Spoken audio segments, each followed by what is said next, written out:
It's been an interesting start to the 2023 season for the New England Revolution.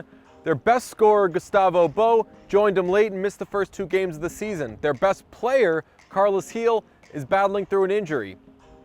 Yet the team has won 3 of its first 4 games and looks like a problem in the Eastern Conference. So, how do you become one of the best teams in the league, 3rd overall in points, when you're missing your best offensive players? You defend, and you defend well. With 3 shutouts on the season, New England has more clean sheets than the second double bed of a single-occupant hotel room. You know, when we don't give up goals, it's a good thing. So that's what our backline tries to do. But that comes from our backline, our goalie. But everybody contributes to that.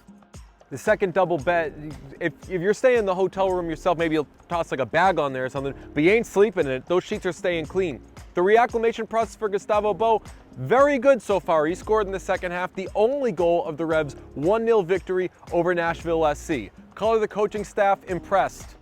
Yeah, it's been pretty impressive. I mean, considering he missed the whole preseason, he was only back, I think, about 2-3 weeks of training, and he didn't even look that tired, towards the end of the game, and he had a really good game. He was good with the ball, and like you said, he had a chance earlier in the game that he put over the top, but to score that goal, score with his left foot, especially when he knows he's not fully fit, it's great confidence for him. It's confidence for the whole team.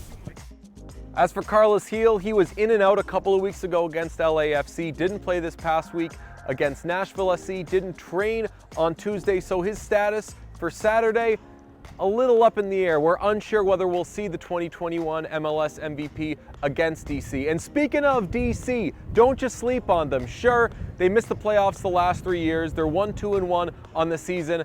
But go back to last year. They split against the Revs, and they could be a tough opponent. Yeah, it's always a tough game, right?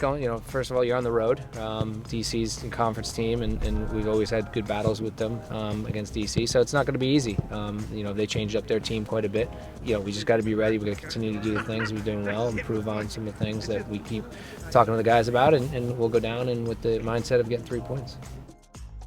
DC is looking for more than they got last year, so maybe Christian Benteke, the veteran Belgian forward they brought in last season, can make an impact. So far, he has 2 goals in 4 games. Hank Kessler, what you got on Benteke? Yeah, I think he's a powerful, strong guy, good runner as well, so he presents some challenges that'll make it difficult for us in the back line. A win Saturday would continue what's been a very promising start to the season for the Revs. Last year, you had players leaving, players coming in, everybody trying to find their footing, and ultimately the team missed the playoffs. This year, Henry Kessler says there's a cohesion that just wasn't here last year.